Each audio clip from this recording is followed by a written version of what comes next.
¿Hay comentarios? Bueno, quiero comenzar hablando sobre las actividades que tenemos en Classroom. Entonces, vamos para allá. Bien, como pueden observar en la parte de Classroom ya tenemos las actividades para esta semana. En esta semana lo que vamos a hacer es ver un video que está en YouTube para que todos ustedes puedan tener acceso fácilmente a él. Y se llama contaminación ambiental. Ustedes saben que estamos dentro del contexto del saneamiento ambiental. Hemos estado hablando sobre las enfermedades que se producen por falta de saneamiento o deficiencias en el saneamiento ambiental.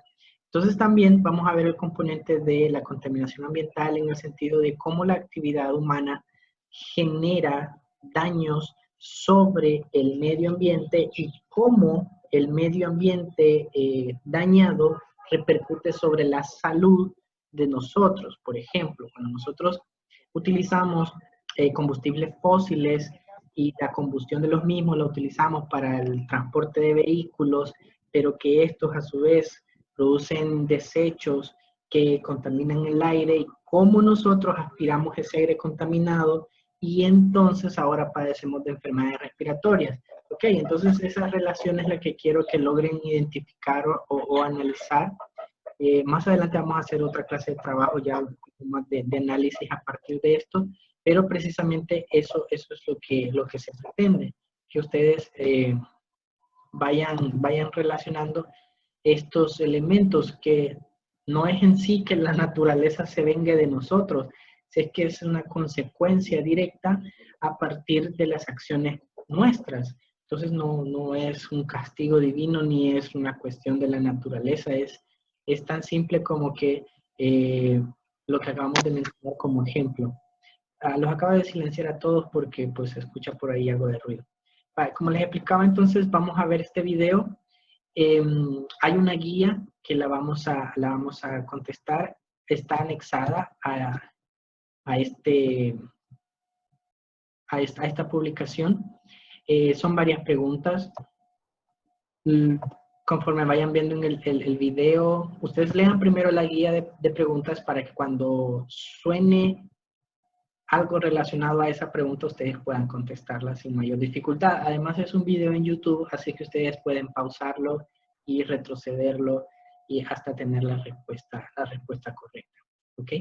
Y esta es la parte de la que les estaba mencionando. Vamos a tratar de que nosotros generemos un poquito más de criterio acerca de esta situación y por eso vamos a hacer un ensayo. Ok, ¿cómo vamos a hacer esto? Ustedes lo deciden.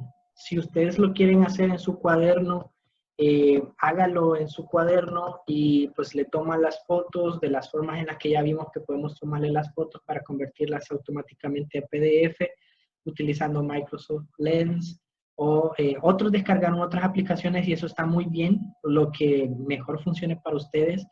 Lo importante es que cumplamos con la actividad. Al final no me interesa cómo lo hagan, sino que lo hagan. Entonces, hubieron varias personas que usaron otra aplicación. Lo sé porque les colocó una marca de agua con la aplicación que habían utilizado y es válido. Entonces, ustedes lo pueden hacer en su cuaderno, van copiando las preguntas o copian todas las preguntas, después solo se dedican a responderlas y después le toman las fotos y las suben al espacio en Classroom designado para ella. ¿Ok?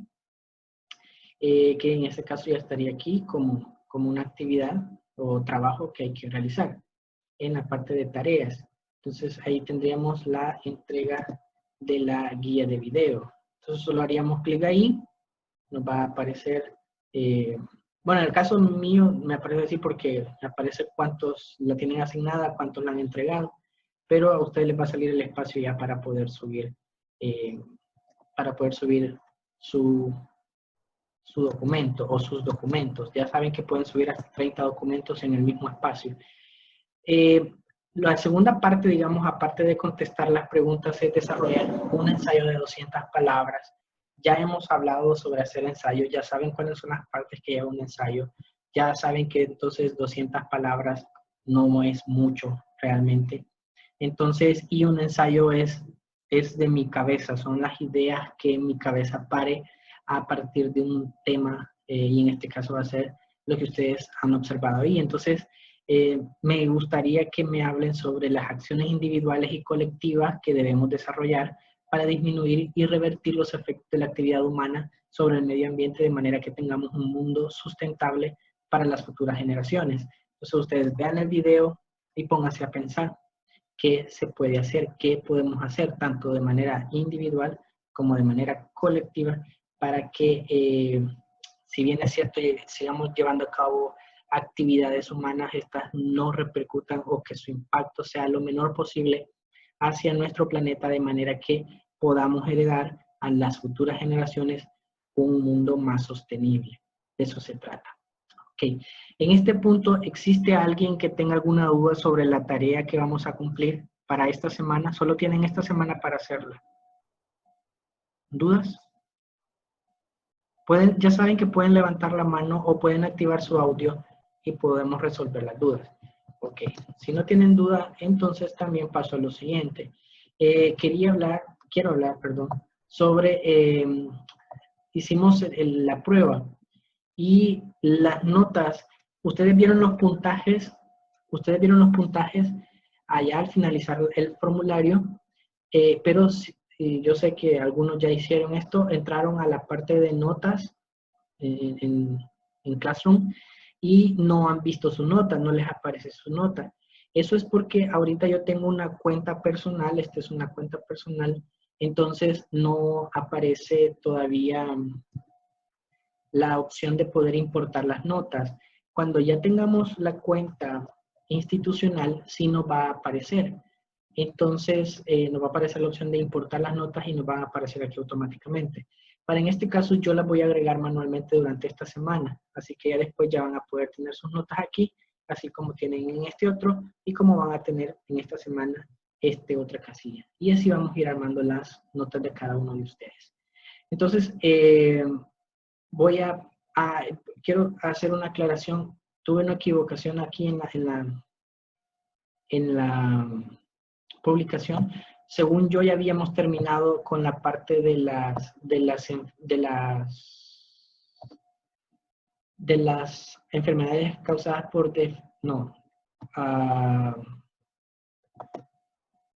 sí, de las enfermedades que dejé como resúmenes.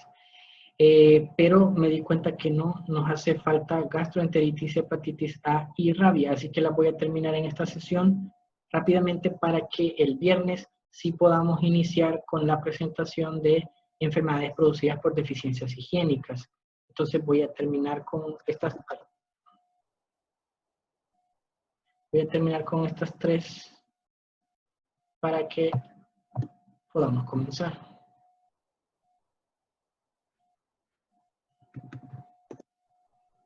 Bien, una gastroenteritis. Popularmente las personas sienten, o mejor dicho, piensan que la diarrea es una enfermedad. La diarrea es un signo, y es un signo, o es el signo principal de la gastroenteritis. La gastroenteritis, por cuanto se referiría a la infección o inflamación, porque puede ser a consecuencia del proceso infeccioso que se produzca la inflamación. Entonces,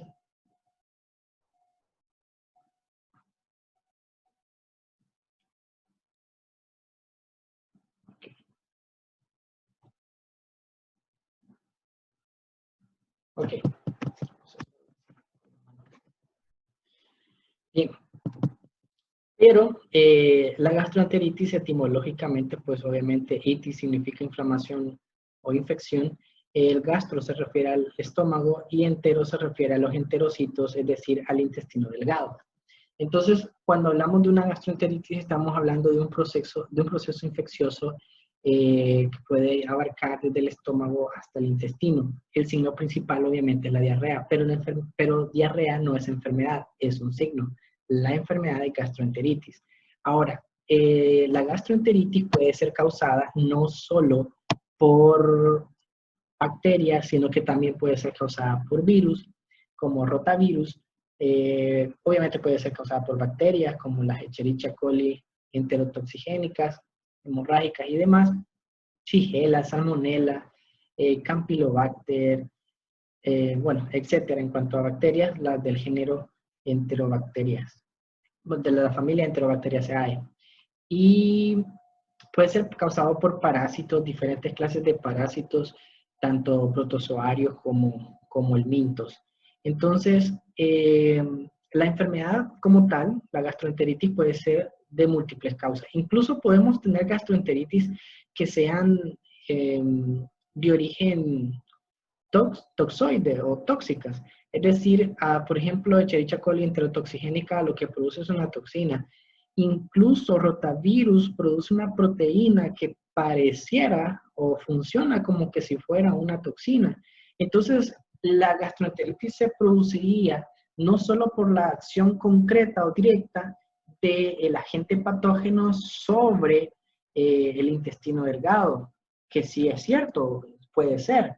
Por ejemplo, igual los parásitos o rotavirus dañan el tejido intestinal. Entonces, el daño al tejido intestinal produce mala absorción, entonces produce una mala digestión y eso produce los cólicos, la diarrea, los gases, etc. Pero lo que quiero demostrar es que esto puede ser multicausal, o sea, no es una sola causa la que va a dar lugar a una gastroenteritis.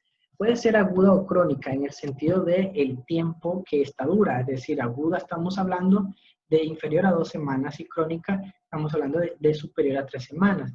Solo que en este caso, por ejemplo, si nosotros estuviésemos hablando de una gastroenteritis de origen tóxica o por intoxicación, pues no estaríamos esperando que se desarrolle algo crónico, sino algo agudo. Más sin embargo, cuando estamos hablando de una gastroenteritis a causa de un parásito, obviamente entonces este se va para largo plazo, porque mientras el parásito esté vigente en el interior del huésped, el daño se va a seguir causando. Por ende, entonces el paciente va a estar manifestando diarrea, que sería pues el signo principal de la gastroenteritis, de manera constante o de manera periódica. Por ejemplo, en el caso de los parásitos, esto podría ser periódico porque dependería del ciclo de vida del parásito o el momento en el que se encuentre el parásito. Entonces, por ejemplo, aquí vemos lo de la enterotoxina y precisamente a eso nos referíamos. Las enterotoxinas se refieren precisamente a aquellas toxinas que afectan a nivel entérico, es decir, los elementos químicos que funcionan como un tóxico o un veneno para los enterocitos, afectando su funcionamiento y por ende produciendo la gastroenteritis. Tenemos bacterias como Vibrio cholerae, que lo vimos en la sesión anterior, también va a producir enterotoxina y como consecuencia de la enterotoxina de Vibrio cholerae es que vamos a tener esa gran liberación de agua y sales minerales hacia la luz del intestino provocando las diarreas masivas. Esto es lo que mencionaba sobre la etiología. Cuando nos referimos a etiología, nos referimos a qué microorganismo es decir, virus, bacteria, hongo, parásito. A eso se refiere al agente etiológico. Cuando decimos agente causal, es también un sinónimo de agente etiológico. Aunque agente causal es un término un poquito más amplio, porque, por ejemplo, puede que el agente etiológico, bueno, el agente etiológico tiene que ser un microorganismo, un virus, una bacteria, un hongo, un parásito, pero el agente causal puede no ser un agente etiológico, sino que puede ser otra clase de agente. Por ejemplo,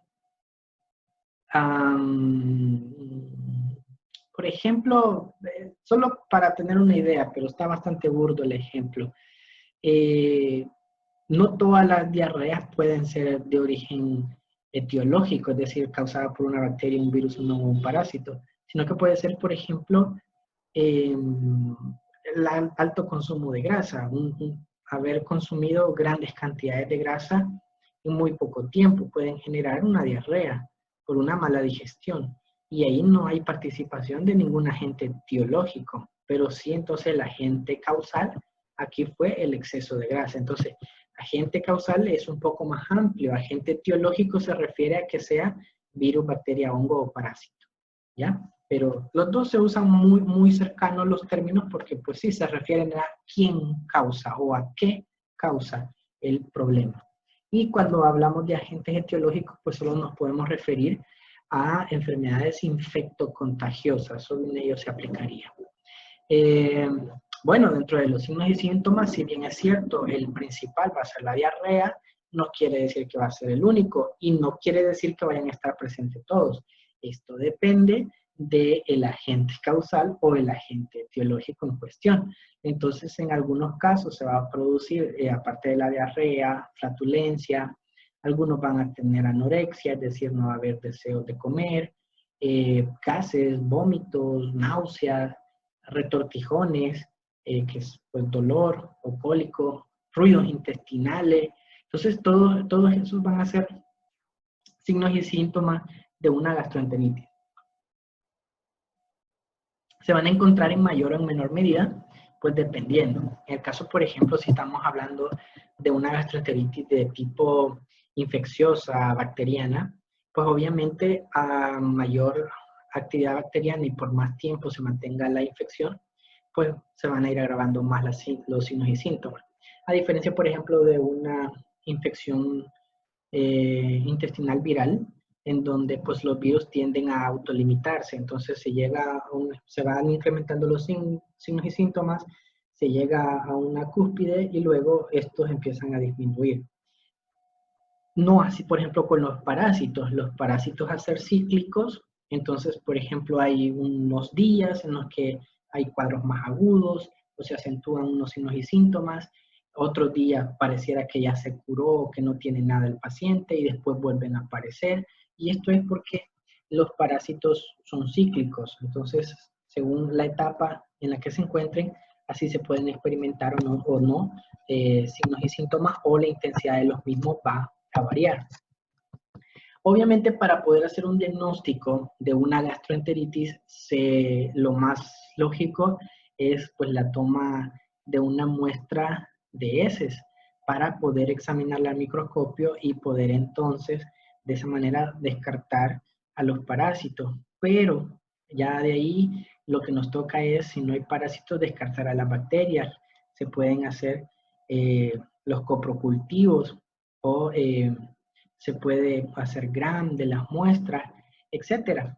O sea, hay diagnóstico microbiológico a partir de estas. Y en algunos casos, pocos, tenemos diagnósticos para antígenos o serológicos en las muestras para los casos de virus. Pero casi siempre el diagnóstico de una gastroenteritis viral en nuestro país se hace por descarte.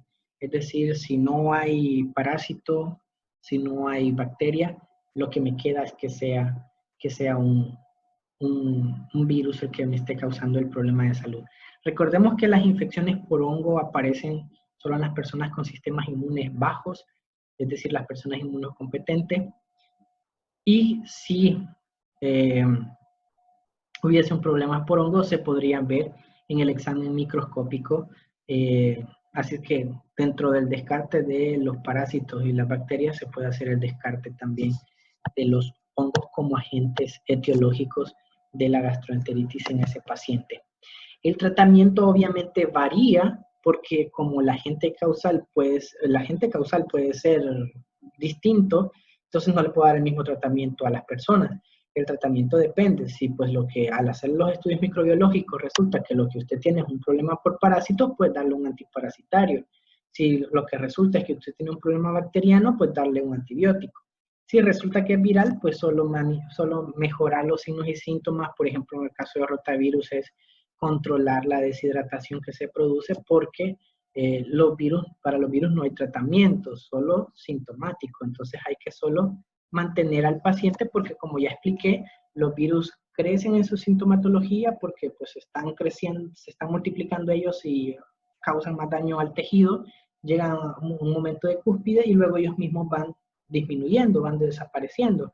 Entonces, solo necesito que el paciente llegue a esta fase y ya él solo se va a mejorar sin mayor intervención médica. Entonces, ese sería el tratamiento, pues, según el agente etiológico. El otro componente es hepatitis A.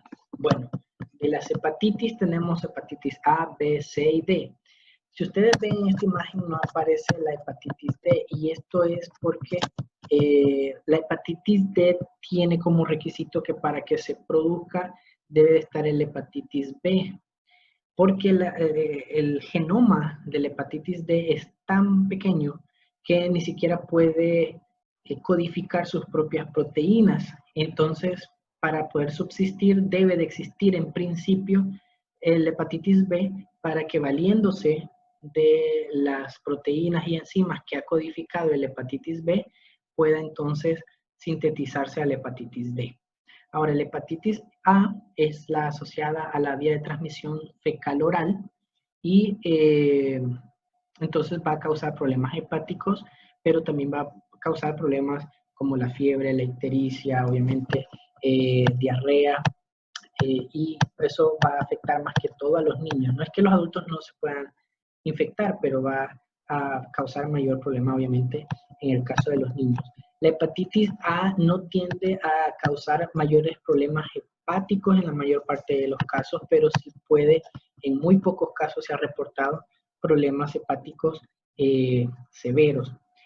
Para el diagnóstico se hace, pues obviamente, aparte de la clínica siempre va presente en el diagnóstico. Se pueden valer de pruebas de anticuerpos o pruebas serológicas en los laboratorios, en donde como no sabemos qué tipo de hepatitis es, o si en el caso es como si es un niño, pues obviamente la primera sospecha es que sea A. Nada más que no podemos descartar que un niño pueda aparecer con hepatitis B, porque hay casos de abuso de menores. Recuerden que la hepatitis B es de transmisión sexual. Entonces, como el niño solo se ve amarillito, eso solo significa una hepatitis. Pero obviamente sospechamos primero de A porque es un niño, no esperamos la B. Pero puede ser porque hay casos de abusos a menores. Entonces, se le mandan a hacer las pruebas de hepatitis. Si sale positiva en los anticuerpos para la A, quiere decir que si hay anticuerpos es porque ha habido contacto con el antígeno. El antígeno sería pues alguna molécula que exprese el virus de la hepatitis A. Bueno, entonces sería positivo. Aparte de otras pruebas accesorias para verificar el nivel de daño hepático que manifieste el niño. Vuelvo a repetir, no es que la hepatitis A no la puedan padecer los adultos, sí, pero es más frecuente en los niños porque es de transmisión fecal-oral. Pues esperamos que en los adultos hay cultura de lavado de manos, del consumo de alimentos de manera adecuada y se supone los niños los que tienen pues menos estos hábitos positivos y son los que tendrían más probabilidades de poderse contaminar. Aunque hoy también con lo de las prácticas sexocoitales que implican el sexo anal, pues también podríamos considerar una transmisión, siempre es fecal-oral, y el surgimiento de hepatitis A en los pacientes, y no necesariamente hepatitis B. Por eso es que hoy también ya no se relega únicamente la B a la vía de transmisión sexual, sino que se considera que A también puede ser una vía de transmisión sexual. Se pueden hacer, por ejemplo, las transaminasas, que son ciertas enzimas presentes en la sangre, y que una de ellas mayormente producida en el hígado, y pues ver la alteración que existe en ellas.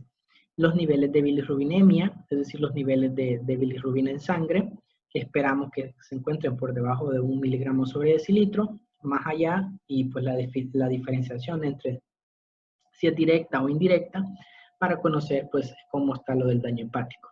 Y otra enzima como la fosfatasa alcalina también, que mayormente es producida por el hígado, aunque es producida por otros órganos o estructuras, y si pues se observa elevada, quiere decir pues que hay un mayor daño hepático. Y ya en unos cuantos minutos, creo nos quedan 6 y medio, la rabia. La rabia es una zoonosis porque es una enfermedad presente en animales mamíferos y que obviamente pues sí se puede transmitir a los humanos porque el virus pues presenta esta dualidad en el tropismo. Entonces es un virus que desde el sitio en donde entre, por un rasguño o lesión de la piel, que le permita el acceso al sistema nervioso periférico, va a entrar a las neuronas, por ejemplo, las que están en contacto con el músculo, que son las más cercanas a la piel, para entonces buscar y llegar hasta médula ósea. A la médula espinal. De la médula espinal busca el sistema nervioso central. Entonces, la rabia lo que causa es un problema neuronal. Entonces, hay una afectación en el transporte de las señalizaciones y después se da una serie de confusiones. Tenemos que existen dos tipos de rabia, la furiosa y la paralítica. La más visualmente atractiva, digámoslo así, o más llamativa, obviamente es la furiosa, la que casi todos conocen. La paralítica, que es cierto, es en menor proporción, es en donde básicamente el animal o la persona lo que sufre es una parálisis paulatina de los músculos, porque obviamente los nervios neuromotores son los que comienzan de primero a fallar.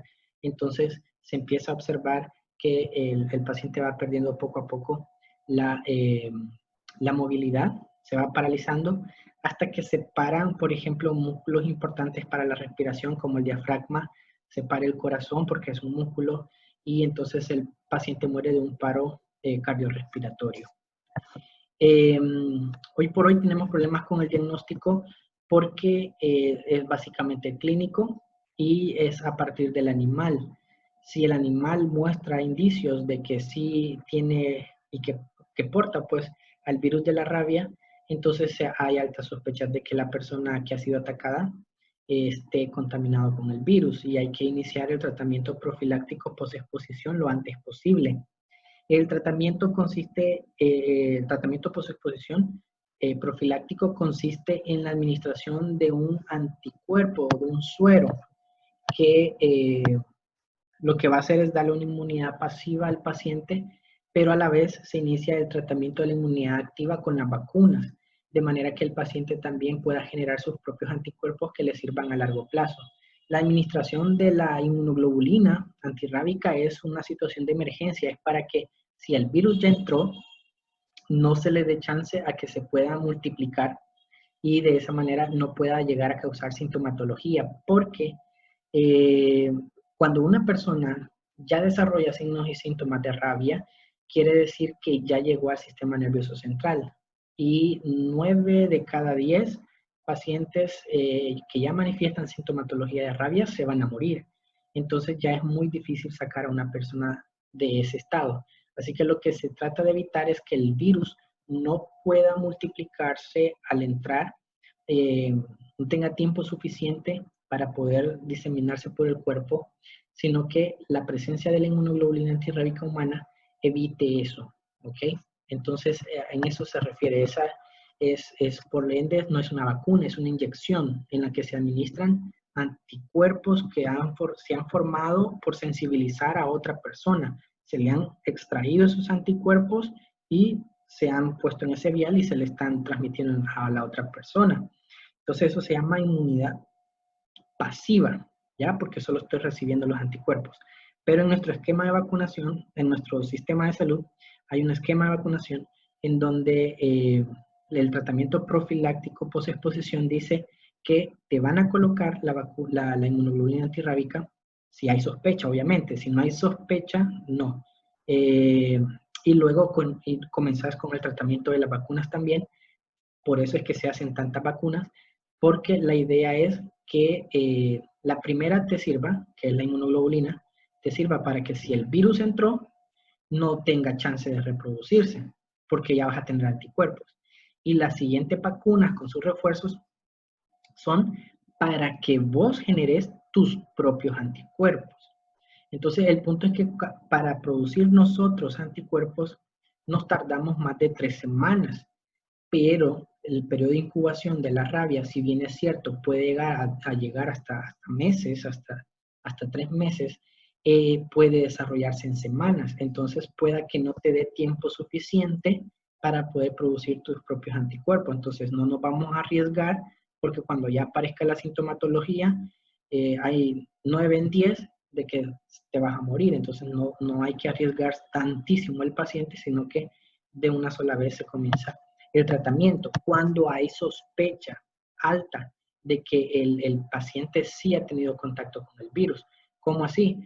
El perro o el gato, lo que sea, está mostrando signos y síntomas de estar infectado. O cuando también se hace, cuando el perro o el gato que te atacó no lo puedes observar. Entonces, si no lo puedes observar, fue en la calle, fue ahí pasando por algún lugar, no lo puedes observar, entonces no puedes estar seguro si manifiesta signos o síntomas el perro o el gato, lo que sea. Entonces, ¿qué te toca? Te toca aplicarte las vacunas también, porque no puedes observar al perro. En cambio, digamos, fue el de tu casa, está en tu casa. Entonces, no te tienen que poner las vacunas porque están viendo al perro. Ahí está en tu casa, y si el perro no tiene signos y síntomas, no hay por qué gastar vacunas en usted, porque no hay evidencia de que sí haya contaminación con el